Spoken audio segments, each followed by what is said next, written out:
بہرحال اللہ تبارک و تعالی رب العالمین ہیں۔ ان آیات میں رب السماوات والارض کا لفظ بولا۔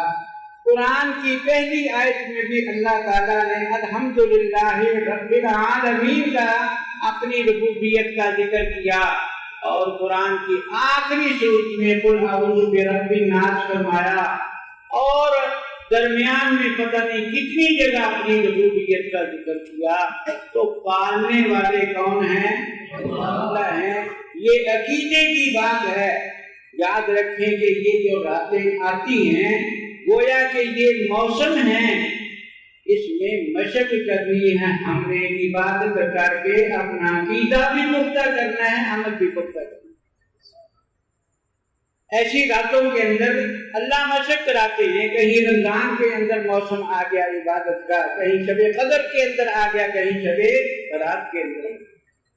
اور مقصد کیا ہوتا ہے کہ ہمارے اندر جو کمی کوتاہی ہے وہ ساری کی ساری دور ہو جائے، ہمارے عقائد بھی بن جائیں۔ تو اس رات کے اندر اللہ تعالیٰ نے رب السماوات کہہ کے بتا دیا کہ پالنے والا کون ہے؟ میں ہوں، اور کوئی پالنے والا نہیں ہے۔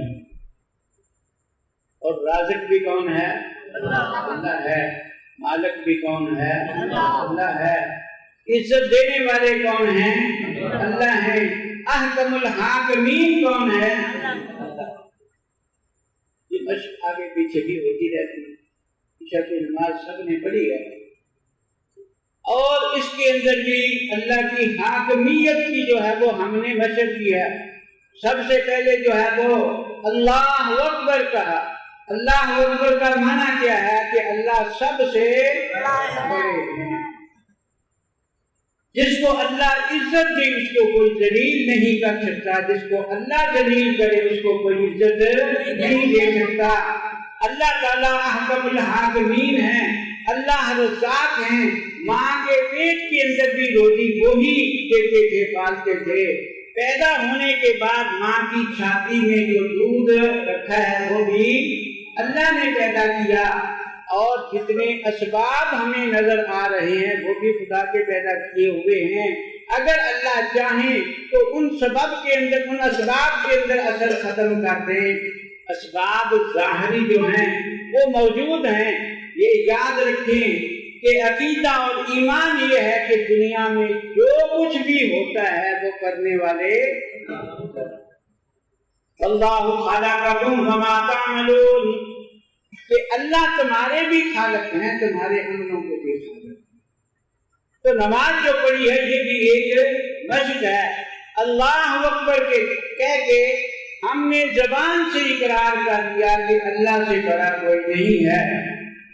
اب چند منٹ نماز کے اندر لگے، اس کے بعد اللہ اکبر کہہ کے ہاتھ باندھ لیے، کیونکہ حضور صلی اللہ علیہ وسلم سے حضرت علی رضی اللہ عنہ نقل فرماتے ہیں کہ من السنت وضع الیمنی علی الیسری تحت السرہ، کہ سنت طریقہ یہ ہے کہ نماز میں دایاں ہاتھ بائیں ہاتھ کے اوپر ناک کے نیچے رکھا جائے۔ یہ سنت کا لفظ ہے۔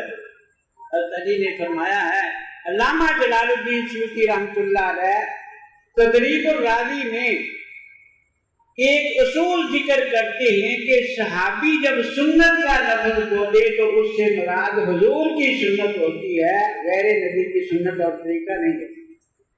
اور اس کے اندر اسی حدیث کو مثال کے طور پر پیش کیا۔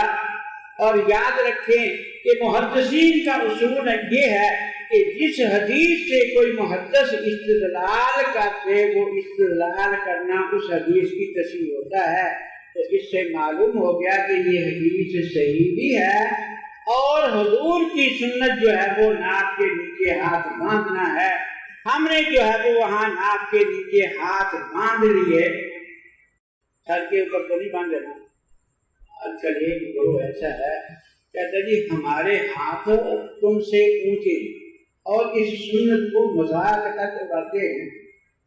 وہ ایک کہنے لگا کہ تم حنفی جو ہے وہ تکبیر تحریمہ کہہ کے نعوذ باللہ اپنے عضو مخصوص کو پکڑ لیتے ہو، اور گندی جگہ ہے، گندی جگہ کے اوپر ہاتھ رکھنے سے تو نماز ہی ٹوٹ جاتی ہے۔ میں نے کہا کہ اس کی کوئی حدیث ہے کہ یہاں ہاتھ رکھنے سے نماز ٹوٹ جاتی؟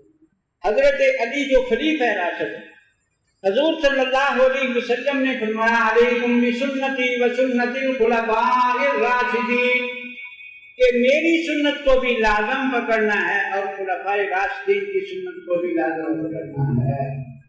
اللہ کے نبی یہ کہہ رہے ہیں کہ حضرت علی خلیفہ راشد ہیں، ان کی بات کو لازم پکڑو، تو وہ یہ مذاق کر رہے ہیں کہ ناپاک جگہ ہے، لنگیز ہے، لنگیز کے اوپر ہاتھ رکھنے سے نماز ہی ٹوٹ جاتی ہے۔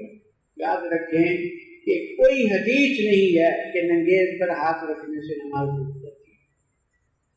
تو میں نے کہا کہ چلو پہلی بات تو یہ ہے کہ یہ حدیث نہیں، تیرا ذاتی وسوسہ اس سے نماز ٹوٹ جاتی ہے، کسی حدیث میں یہ نہیں ہے کہ لنگیز پہ ہاتھ رکھنے سے نماز ٹوٹ جاتی ہے۔